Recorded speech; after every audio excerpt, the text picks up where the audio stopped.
noite, Karen, Gabriele, Jaqueline. Boa noite, boa noite a todos. Eu vou falar aqui algumas coisas que eu acho bem interessantes para quem tem a pretensão aí de atuar na advocacia criminal. Pessoal, no dia 23, agora de março, às 20 horas, eu vou fazer um evento ao vivo, online, 100% online gratuito, onde eu vou trazer várias coisas aí para quem quer iniciar na advocacia criminal, mesmo quem estiver começando do zero. Esse evento é destinado para aquelas pessoas que tiraram a B e às vezes não iniciaram a advocacia, ou às vezes iniciaram a advocacia e já têm uma experiência aí na advocacia criminal e que querem se aperfeiçoar, se aprofundar. E também para aqueles que atuam em outras áreas e têm a pretensão de atuar na advocacia criminal, mas que às vezes têm receios, às vezes por insegurança, por preconceito, enfim. Eu já, pela experiência que eu tenho aí, já há 10 anos aí atuando como juiz de direito, eu percebo que a advocacia criminal tem um mercado grande, é um mercado pouco explorado. Não sei exatamente os motivos, talvez seja pela insegurança que às vezes a área traz, por ter que lidar com pessoas que são acusadas de crimes. Então, às vezes, esse problema para muitos acaba sendo oportunidade para quem quer iniciar ou para quem quer ter mais uma área de atuação. E, de uma forma geral, os honorários recebidos pelas pessoas, os advogados que atuam na advocacia criminal são muito atrativos. Afinal de contas, a liberdade, né, é um dos interesses mais importantes aí que temos. Então, e também às vezes às quintas-feiras a gente está fazendo entrevistas aí com advogados criminalistas de sucesso. O objetivo é mostrar que é sim possível ter sucesso na advocacia criminal. E o objetivo dessas lives aí é entrevistar advogados criminalistas de sucesso e mostrar aí os aprendizados que eles tiveram na carreira, como dar os primeiros passos. Então é isso. E no dia 23 eu vou fazer esse evento aí ao vivo, 100% online gratuito, onde eu vou trazer uma série de conhecimentos para quem quer iniciar na advocacia criminal, dia 23 às 20 horas. Hoje, pessoal, essa live eu não vou fazer entrevista. Eu trouxe alguns temas que eu acho importante aí para quem quer atuar na advocacia criminal, que são sistemas processuais que vigoram no nosso país e princípios que têm efeitos em todo o nosso sistema processual penal. Essas lives que eu faço também eu vou deixar sempre gravado e sempre vou dar oportunidade. Dr. Jonathan, boa noite, meu amigo. E sempre vou deixar gravado para depois ficar como conteúdo.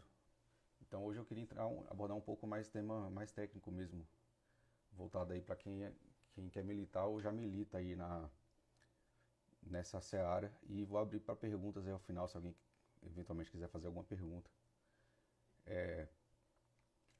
Um tema que eu acho bem importante aí para quem atua no crime, para servir até como norte, é a diferença entre sistema inquisitório e sistema acusatório. Um caso emblemático aí que o Supremo julgou recentemente foi o caso do atual presidente Lula, né? Onde o Supremo declarou a suspeição. E um dos fundamentos foi justamente a quebra da imparcialidade. Então vamos lá, vou começar falando um pouco sobre sistema inquisitório. Eu estou com uma colinha aqui, pessoal, que eu vou trazer muito julgado também. Então, eu peço até desculpa para às vezes eu olhar aqui a colinha, mas é que eu trouxe muito julgado, então fica difícil eu falar tudo sem olhar nada. Então vamos lá, sistema inquisitório. Qual é a diferença? Vamos lá. Primeiro eu vou falar sobre o sistema inquisitório, depois sobre o sistema acusatório e falar qual que é aplicado, né, no nosso sistema processual penal. Vamos lá. Sistema inquisitório. No sistema inquisitório, pessoal, há uma concentração de poderes nas mãos do juiz. Então o juiz ele acusa, o juiz defende e o juiz julga, ou seja, exerce funções contraditórias. Qual é o problema disso? O problema é que ao ter essa confusão de poderes, acaba colocando em risco a garantia da imparcialidade.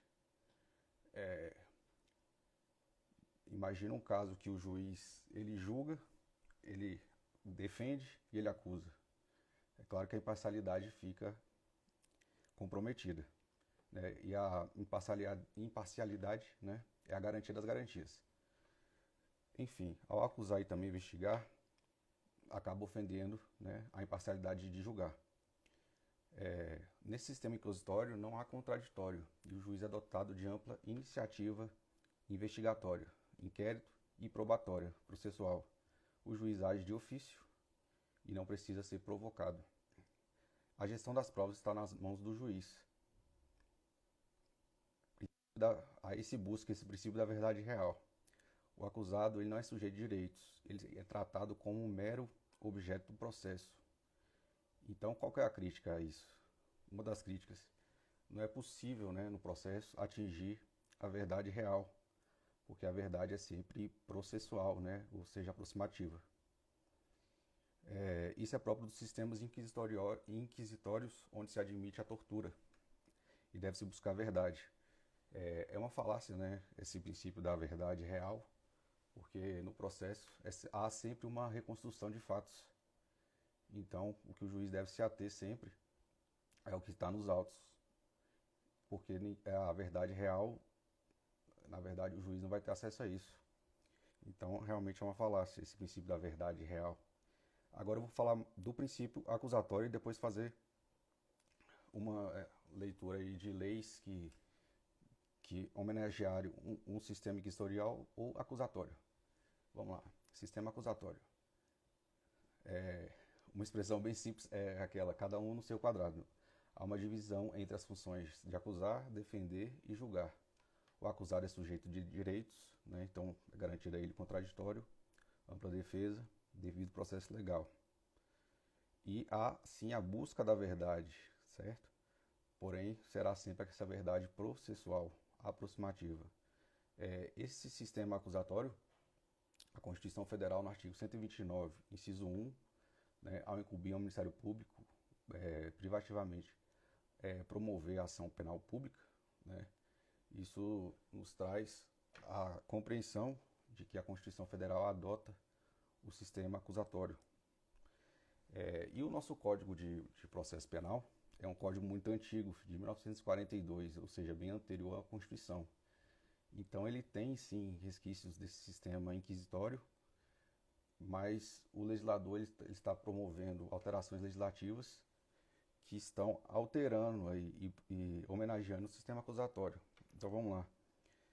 A Lei 12.403 de 2011, que é essa lei das cautelares, e a Lei 13.964 de 2019, que traz aquele pacote anticrime, essas leis realmente transformaram um pouco o Código de Processo Penal, né, como eu disse, é de 1942.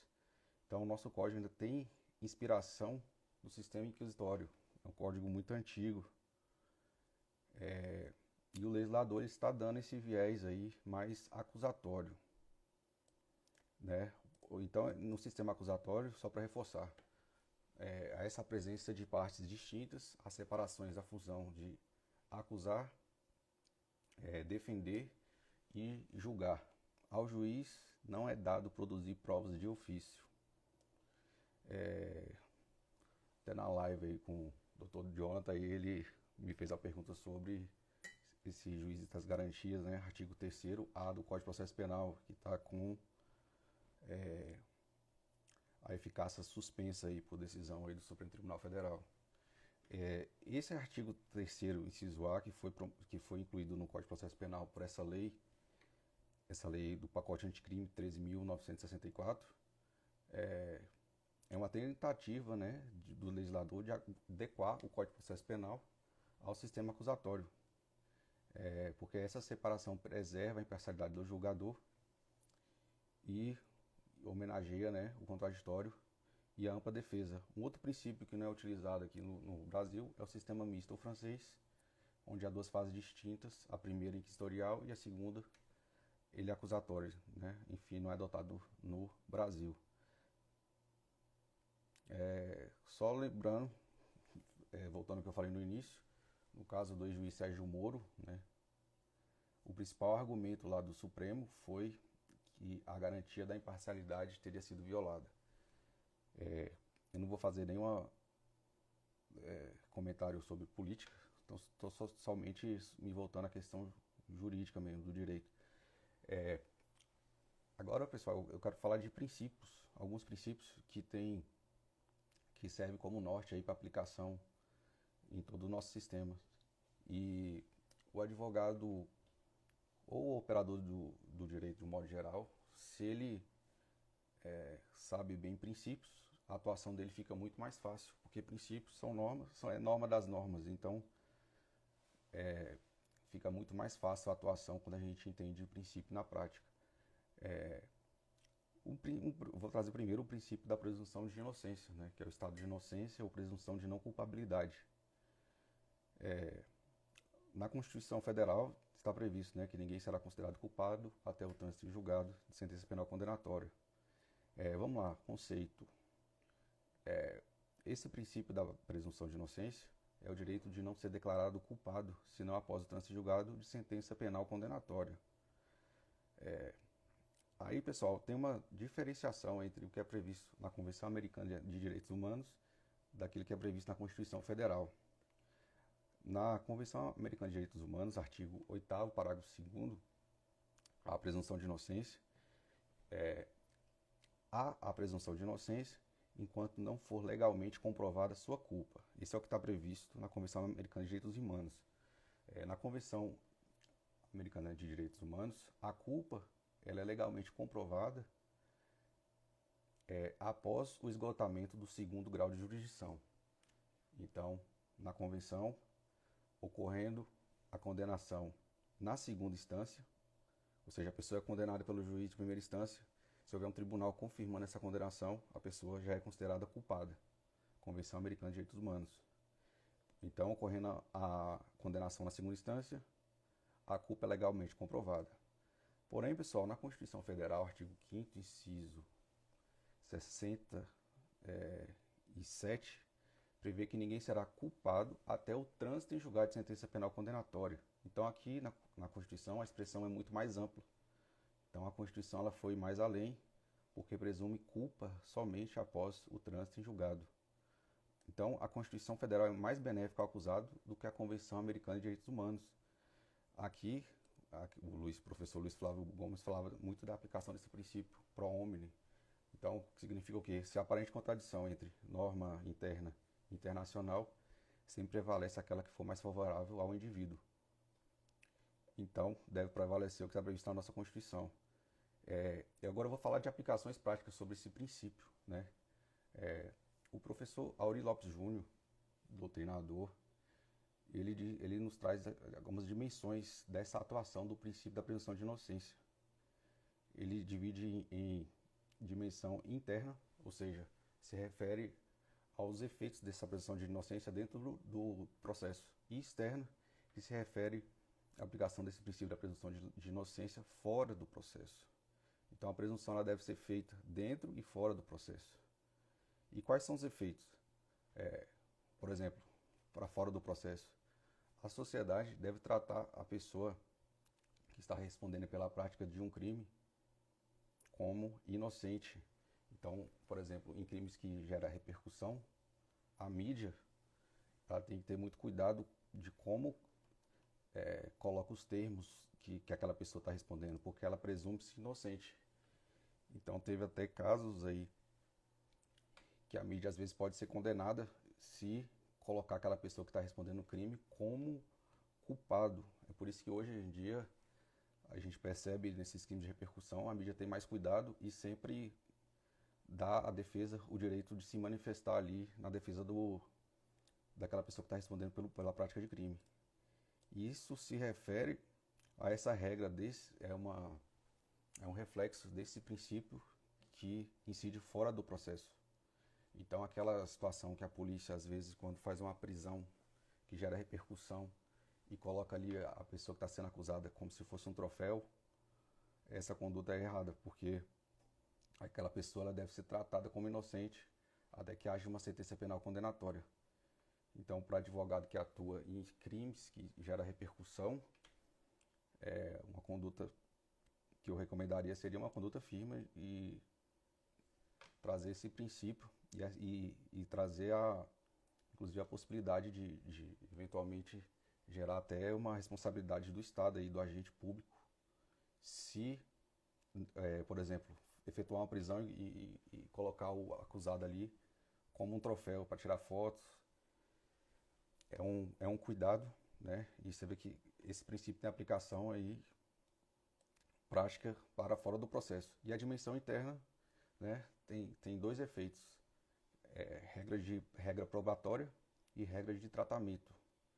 Então, o indúbio pro réu, ele decorre aí um pouco desse princípio da presunção de inocência. Então, então vamos lá, indúbio pro réu. Qual é o efeito disso? Na prática, recai sobre a acusação o ônus de comprovar a culpabilidade do acusado, além de qualquer dúvida razoável, e não do acusado de comprovar sua inocência. Então, se o acusado é presumidamente inocente, né, o efeito disso é que o ônus da prova recai sobre a acusação. Né? Aquela questão, pessoal, a dúvida ela sempre faz parte da atividade judicante e a dúvida sempre deve militar em favor do réu. Então, nesse sentido, prevê o artigo 386, inciso 6 do Código de Processo Penal, que o juiz ele deve absolver o acusado sempre que houver dúvida sobre a incidência de excludente de ilicitude ou de culpabilidade. Ou seja, se houver uma fundada dúvida se o acusado praticou aquele crime, né, por exemplo, estado de necessidade, tiver alguma hipótese de excludente de ilicitude ou de culpabilidade, se houver uma dúvida fundada, o juiz deve absolver. Agora, um cuidado que eu acho que a defesa sempre deve tomar é para não ter uma atitude passiva no processo. Então, por exemplo, se a pessoa ali está respondendo por um crime e ele tem um álibi, às vezes estava em casa ou estava trabalhando, se ele tem algum álibi, então a defesa tem que ser diligente, apesar desse princípio, e fazer prova. Então, uma postura mais ativa da defesa com certeza ajuda o réu, apesar de que, né, é da acusação o ônus de provar. Mas é claro que se a defesa tiver uma atitude e produzir uma prova, com certeza vai ajudar em muito aí o acusado. E decorre também desse princípio da presunção de inocência a regra, né, como eu falei, de tratamento. O acusado deve ser tratado como inocente, pelo menos até o trânsito em julgado de sentença condenatória. E é por esse motivo que tem a súmula 444 do STJ e a tese da repercussão geral de número 129, que diz o seguinte: inquéritos e processos em andamentos não podem ser utilizados como maus antecedentes. Então, se não tem sentença transitada em julgado, apenas a pessoa está respondendo a inquérito ou processo em andamento, ou seja, se já tivesse sido denunciado, isso não pode ser utilizado como maus antecedentes. Isso aqui, pessoal, tem efeito até para concurso público. Foi firmada uma tese também, tese fixada no tema de número 22, também de repercussão geral, tese de repercussão geral fixada no tema 22, que diz o seguinte: o simples fato da pessoa responder a inquérito ou ação penal não pode impedir o candidato em concurso público. Então, se o advogado aí tiver um cliente que ele está respondendo a inquérito ou ação penal, ele não pode ser impedido, não pode ser eliminado se ele estiver participando de concurso público. E o fundamento é justamente a presunção de inocência. A presunção de inocência também tem um efeito muito importante em prisão cautelar. Porque como é que fica então a questão de prisão cautelar e presunção de inocência? eu estou colocando prisão cautelar como gênero, né? Prisão cautelar é aquela decretada, né, antes do trânsito em julgado. E a dúvida que surge é se há incompatibilidade entre prisão cautelar e presunção de inocência. E o entendimento consolidado é que não há incompatibilidade desde que a cautelar seja utilizada de forma excepcional e somente quando houver necessidade. A própria Constituição prevê a cautelar, então quando houver necessidade não há violação à presunção de inocência. Então a regra, em decorrência também desse princípio da presunção de inocência, toda pessoa que responde a processo penal ou inquérito policial, a regra é que ele responda ao processo em liberdade, em razão desse princípio da presunção de inocência. Então, a prisão cautelar, seja de que natureza for, somente se houver necessidade comprovada nos autos. Vamos lá. Uma dúvida também que surge é qual é o limite da presunção da inocência? Qual é o limite temporal? Até quando deve ser aplicada a presunção de inocência? Como eu falei, a Constituição Federal tem uma abrangência maior do que a Convenção Americana de Direitos Humanos. Eu vou trazer agora um posicionamento histórico aí do Supremo. O Supremo já teve 4 entendimentos sobre esse tema. A posição inicial do Supremo é a seguinte: inicialmente o Supremo entendia que não era necessário aguardar o trânsito em julgado. Para o Supremo, a posição inicial, a mera sentença condenatória, com a mera sentença condenatória a pessoa já poderia ser preso. Ou seja, após a sentença, a pessoa era preso desde que ele tivesse maus antecedentes ou reincidente. Então havia a possibilidade da execução provisória da pena, né? É provisório porque ela está sendo executada ali antes do trânsito em julgado. Aí a segunda posição do Supremo, houve uma mudança desse entendimento do Supremo em 2009, no HC 84.078. Então o Supremo, em 2009, ele passa a exigir o trânsito em julgado. A execução provisória da pena seria inconstitucional à luz do princípio da presunção de inocência. A prisão antes do trânsito em julgado somente se for prisão cautelar.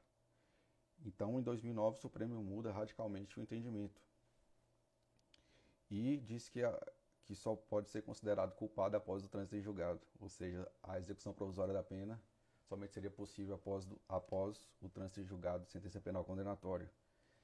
Em 2016, pessoal, o Supremo mudou o posicionamento novamente.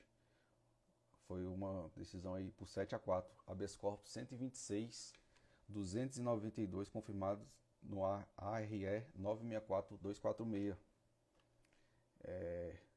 Aqui, pessoal, um caso também para se lembrar muito é o caso do Lula.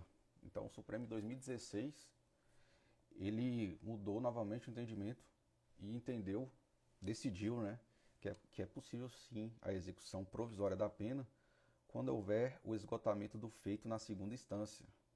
Então, em 2016, o Supremo aplicou aquele entendimento da Convenção Americana de Direitos Humanos, tendo a condenação em um duplo grau de jurisdição, na segunda instância, já poderia haver a execução provisória da pena.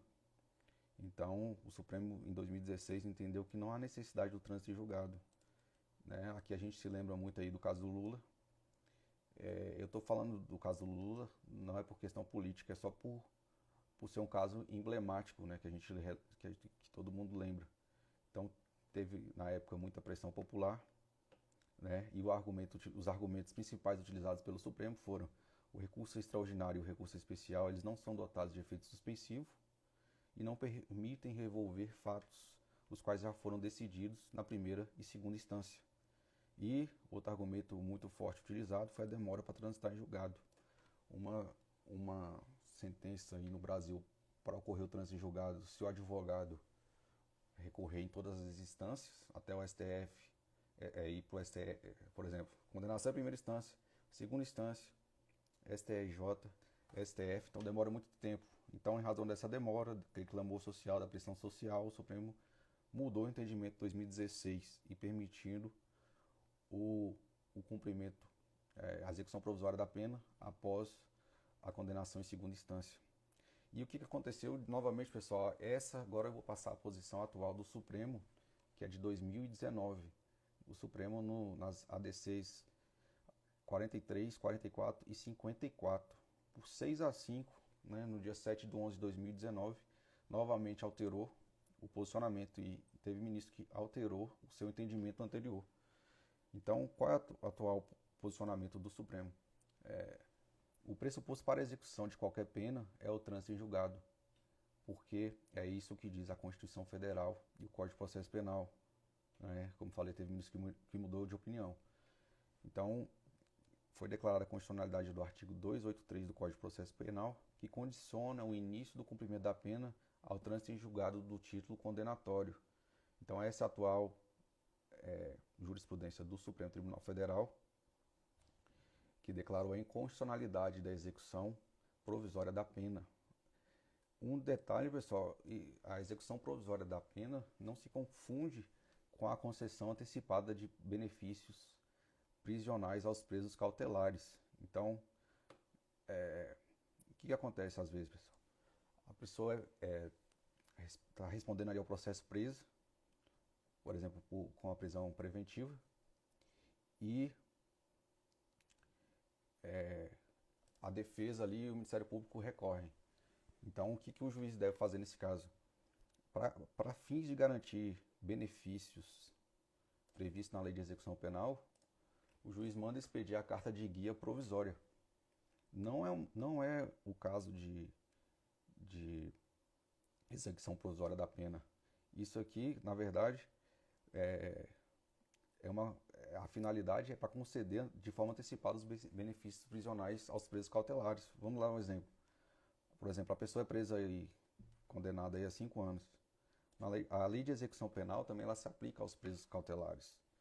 Então, o juiz ele manda executar a pena de forma provisória para poder conceder esses benefícios prisionais aos presos cautelares, né? Por exemplo, para ele poder fazer jus à progressão de regime mesmo antes do trânsito julgado. Isso é o que dispõe a súmula 716 e 717 do STF, que fala o seguinte: admite-se a progressão antes do trânsito julgado da sentença condenatória. Isso só é possível se o juiz mandar executar, expedir a carta de execução provisória. Um assunto, pessoal, bem interessante, tem uma decisão agora recente do dia 15 de março, do STJ, no que se refere ao artigo 492, inciso 1, a linha E do Código de Processo Penal. É aquela possibilidade da execução provisória da pena quando a pessoa é condenada no tribunal do júri a pena superior a 15 anos. O Supremo Tribunal Federal ainda está pendente no Supremo Tribunal Federal o tema 1068, em que se discute a constitucionalidade do 492, inciso 1 do Código de Processo Penal. Esse artigo, pessoal, ele permite a execução provisória da pena, repetindo, quando o júri condena a uma pena igual ou superior a 15 anos. Então, o Supremo está discutindo a constitucionalidade desse dispositivo, mas ainda não julgou. E essa decisão que eu me refiro do STJ, agora recente, do dia 15 agora de março, AG-RG, no habeas corpus 714.884 de São Paulo, o Superior Tribunal de Justiça, ele decidiu pela impossibilidade da execução provisória da pena, mesmo em caso de condenação pelo Tribunal do Júri, com reprimenda igual ou superior a 15 anos. A tendência, pessoal, para mim bem clara aqui, é que o Supremo vai declarar inconstitucional esse dispositivo, porque a decisão recente do Supremo aí, que julgou essas ADCs 43, 44 e 54, agora em 2019, foi que é inconstitucional a execução provisória da pena. Então, muito possivelmente o Supremo vai declarar a inconstitucionalidade desse 492, inciso 1 do Código de Processo Penal. E por que esse sistema é importante para advogado criminalista? Porque às vezes o advogado ele pode ter um cliente e pode ser que o juiz do caso concreto, o cliente está solto, ele seja condenado ali no tribunal do júri, pode ser que o juiz manda prendê-lo e para ele cumprir a pena já em razão da condenação e não pela razão do decreto de prisão. Então, já vi colegas fazendo isso. A pessoa estava respondendo ao processo em liberdade, o tribunal respondeu ao processo pela prática de crime de homicídio em liberdade, no tribunal do júri foi condenado, a pena foi fixada acima de 15 anos e decretou-lhe a prisão. A prisão não a preventiva, mandou simplesmente com base nesse 492, inciso 1 do Código de Processo Penal, recolher a prisão para execução provisória da pena.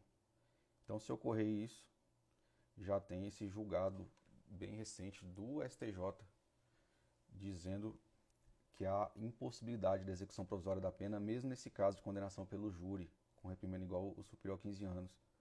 Esse julgado é bem recente, como eu disse, agora do dia 15/3 de 2022. Vamos lá.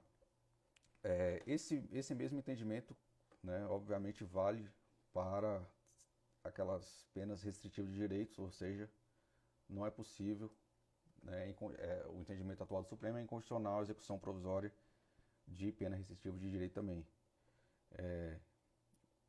Mais alguns pontos importantes sobre esse princípio.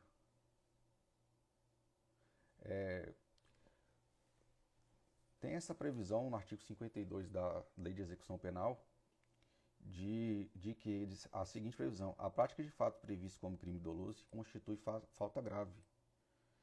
A pergunta que pode ser feita é a seguinte: precisa haver o trânsito julgado desse crime para configurar falta grave? E aqui, meu ponto de vista, a decisão do STJ e do STF foi acertada, que decidiram o seguinte: não há necessidade de se aguardar o trânsito julgado, desde que o sentenciado ele seja submetido a processo administrativo disciplinar, respeitado o contraditório e ampla defesa. Esse foi o entendimento do STJ, tem a súmula 526 e a tese fixada na repercussão geral de número 758.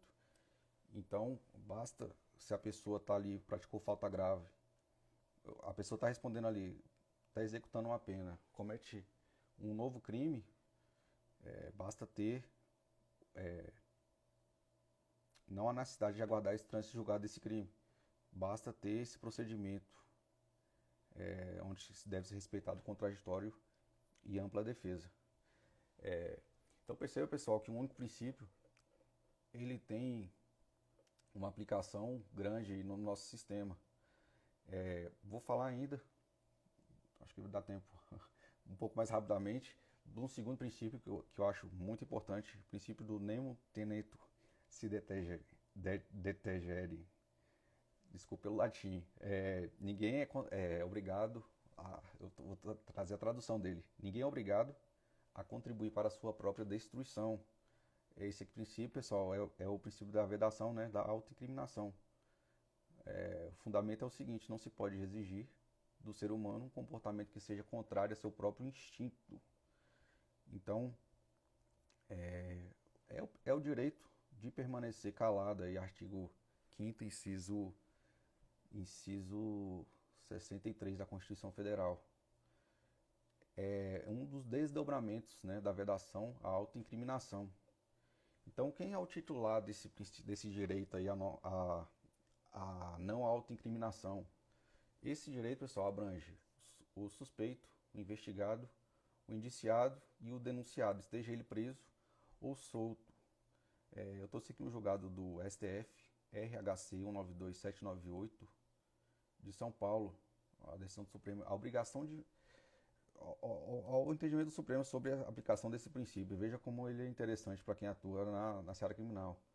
Obrigação de informar ao preso o seu direito de silêncio, não apenas no interrogatório formal, mas logo no momento da abordagem, quando recebe a voz de prisão por policial em situação de flagrante delito. Então perceba, pessoal, que o entendimento do STF é que a pessoa, ao ser abordado pela polícia, não ser interrogado, ao ser abordado pela polícia, o policial, ele deve falar que a pessoa tem o direito ao silêncio. A gente sabe que no Brasil, pelo menos a gente ouve dizer, não é bem assim que acontece. Porque o entendimento do Supremo é o seguinte, pessoal: qualquer confissão feita sem observação ao direito ao silêncio é imprestável para fins de condenação e invalida as demais provas obtidas, né, de tal interrogatório. Então veja como é forte isso. Mesmo se a pessoa estiver ali denunciado, apenas indiciado ali, respondendo a inquérito policial, ele, ao receber aquela voz lá de prisão do policial, ele já tem que ser advertido, né? Tem que ser advertido de que ele tem o direito ao silêncio. E qualquer confissão decorrente dessa pessoa ali, qualquer confissão que ele faça para o policial e as provas dali obtidas, né? Sem a preservação desse direito, invalida tudo. Isso é a decisão do Supremo RHC 192798 de São Paulo. Aqui, pessoal, também tem umas aplicações interessantes para testemunha. Porque é o seguinte, enquanto testemunha, né, enquanto visto como terceiro ali desinteressado em relação ao feito, ele não pode se calar. Testemunha ela não pode se calar sob pena de cometer crime previsto no artigo 342 do Código Penal, crime de falso testemunho. Mas aqui surge uma seguinte indagação. Se das perguntas formuladas para a testemunha puder resultar em autoincriminação, ela está coberta pelo direito ao silêncio. Isso aqui a gente vê muito naquelas CPIs. As pessoas ali, na verdade, elas estão sendo investigadas, mas elas estão ali depondo em CPIs como testemunhas. Então, esses advogados aí, principalmente esses advogados que defendem esses denominados crimes do colarinho branco, que são muito bem preparados, a pessoa ali vai como testemunha, ela vai com o advogado, e o advogado, ao perceber que uma fala da testemunha ela pode estar se autoincriminando, ela pode fazer jus, né, a esse direito ao silêncio. E o detalhe é que o juiz, ao perceber que uma testemunha ali vai confessar um crime, ele tem que advertir essa testemunha que ela tem o direito ao silêncio, sob pena de anular a prova dali decorrente. Então, advertência quanto ao direito de não produzir prova contra si. Vamos lá, pessoal. Tem duas correntes. A primeira não exige a obrigatoriedade de advertência prévia, com base naquela lei de introdução às normas do direito, onde há a previsão que a lei presume-se que as pessoas conhecem a lei. Essa corrente é minoritária. Obviamente, aqui prevalece a segunda corrente, que exige a necessidade dessa advertência quanto ao direito de não produzir prova contra si, porque isso é o que está previsto no artigo 5º, inciso 68 da Constituição Federal, né? Então, é o dever de advertência. O preso, ele deve ser informado de seus direitos, entre os quais o de permanecer calado. Eu trouxe aqui, pessoal, alguns julgados também do Supremo sobre isso. Então, o Supremo, no habeas corpus 80949 do Rio de Janeiro, entende o seguinte: se não for advertido, a prova é ilícita. Há aqui um entendimento do STJ de que a nulidade é relativa. Nos Estados Unidos, né, isso aqui é bem claro, a gente vê muito em filme, aquele que eles chamam de aviso de Miranda, que a pessoa tem que... o policial ali, ao efetuar a prisão, ele já fala do direito da pessoa de permanecer em silêncio. Uma dúvida, pessoal, surge com relação à imprensa. A imprensa tem que fazer essa advertência de que a pessoa tem o direito a não produzir prova contra si ou não? Existem duas correntes também. A primeira é com base naquela eficácia horizontal dos direitos, ou seja, os direitos fundamentais eles devem ser respeitados não só pelo Estado, mas por toda a sociedade. E a segunda corrente entende que a imprensa não tem que fazer, não precisa de fazer advertência. Isso acontece, pessoal, às vezes quando a pessoa comete um crime e chega um repórter lá do nada e pergunta para a pessoa se aquela pessoa cometeu aquele crime, e às vezes ele vai lá e confessa. Só que o jornalista ali ele não disse que a pessoa tinha esse direito de não produzir prova contra si. Mas o Supremo, ele entendeu... voltou. Acho que deu uma travada aqui. Acho que voltou. O Supremo, pessoal, entendeu que a imprensa não tem essa obrigação de advertir acusado ou indiciado sobre o direito de silêncio. Então vamos lá. Desdobramentos. Direito ao silêncio ou de permanecer calado. Quais são os desdobramentos desse direito ao silêncio, pessoal? Do silêncio não pode resultar nenhum prejuízo. Então, aquela parte final do artigo 198 do Código de Processo Penal não foi recepcionada pela Constituição. porque do direito ao silêncio não pode restar nenhum prejuízo ao acusado ou ao indiciado. Um desdobramento interessante sobre o direito do silêncio é no tribunal do júri. No tribunal do júri, o acusado ali ele tem direito ao silêncio.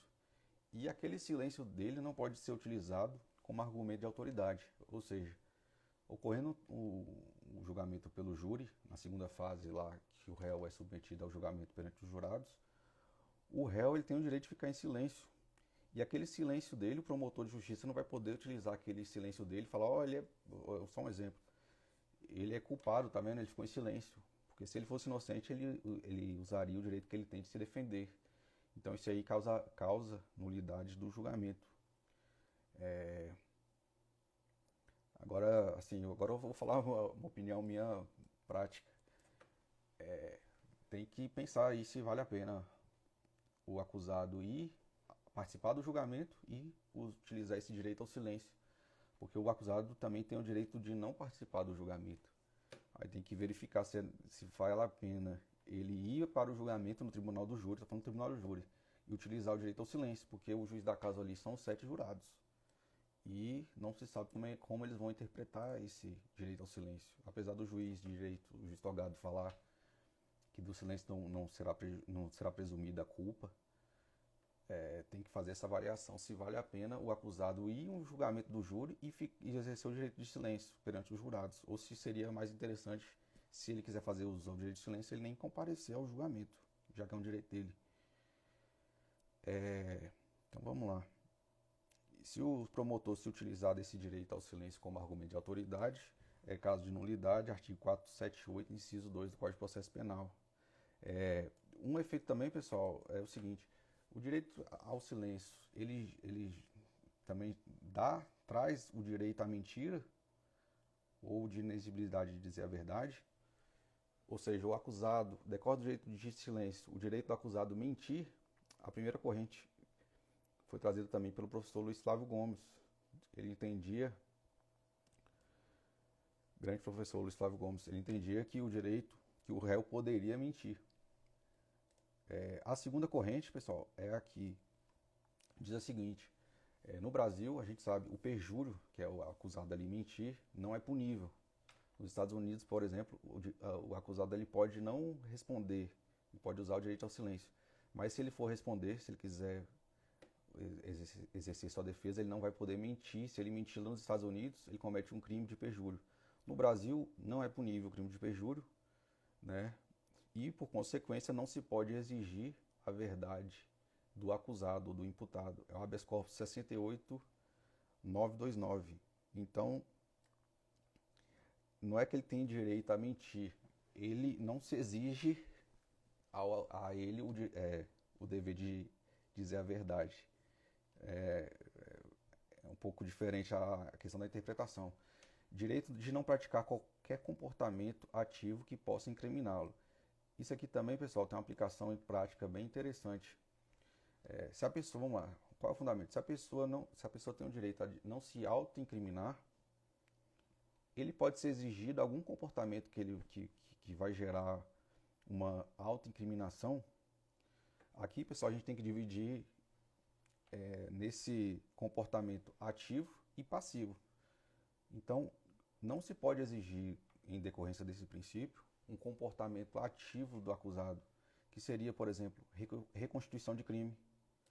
Então, a autoridade policial, a justiça não pode obrigar uma pessoa, né, a participar de reconstituição de crime.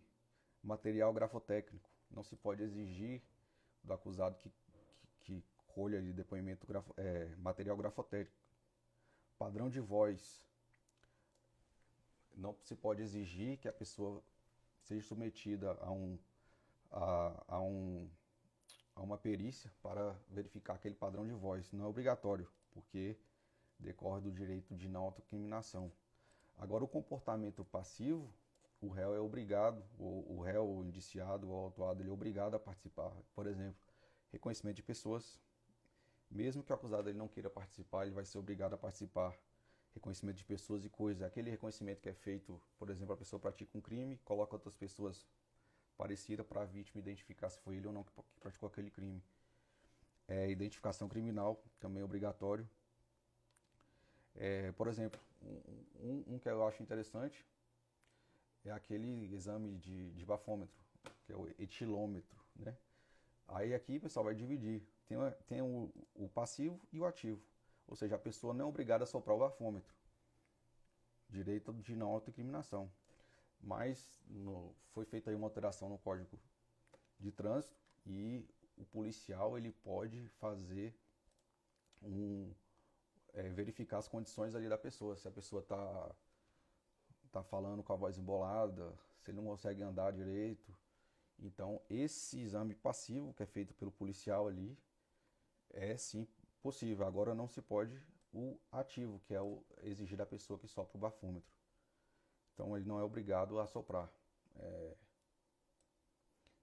Um efeito também interessante que decorre desse direito aí, desse princípio, é o direito de não permitir a prática de prova invasiva. Então, o que seria essa prova invasiva? É aquela prova que implica penetração no organismo humano. Não se pode, ele não se exige que a pessoa seja submetida a esse tipo de prova invasiva. Agora, se for prova não invasiva, não está protegida por esse princípio.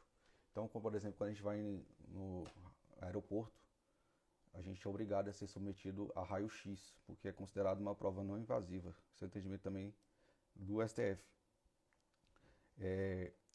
E também decorre dessa parte de prova não invasiva, aquela questão da análise de material descartado. Então, aquele material descartado da pessoa pode ser apreendido. É aquele caso lá da Glória Trevi, né, que o Supremo Tribunal Federal já decidiu.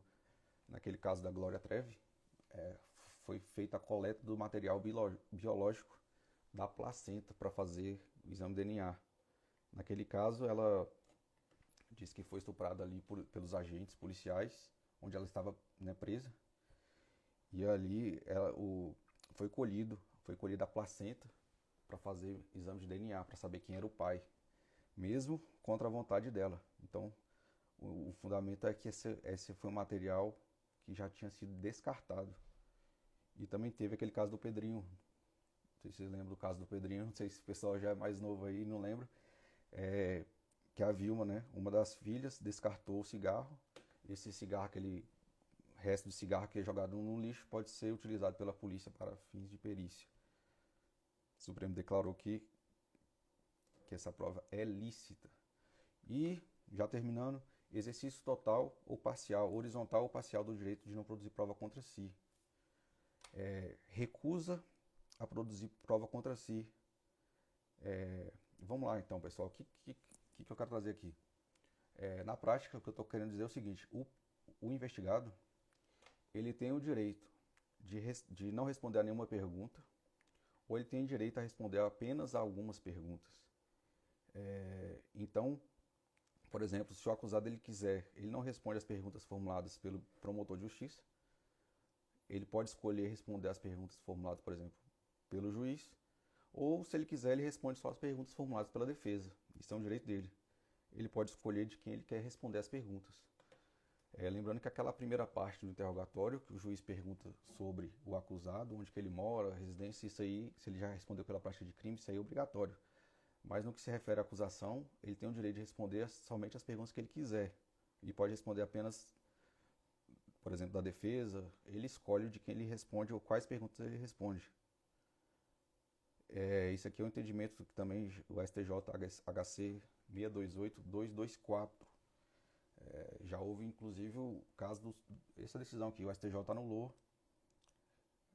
uma sentença em que a pessoa foi acusada e ele não quis responder as perguntas do Ministério Público, e aí ele acabou sendo obrigado a responder, foi condenado, o STJ anulou, dizendo que ele tem esse direito de exercer, de responder somente as perguntas que ele quiser. Então é isso, pessoal. Eu queria continuar, mas eu acho que eu já falei por muito tempo.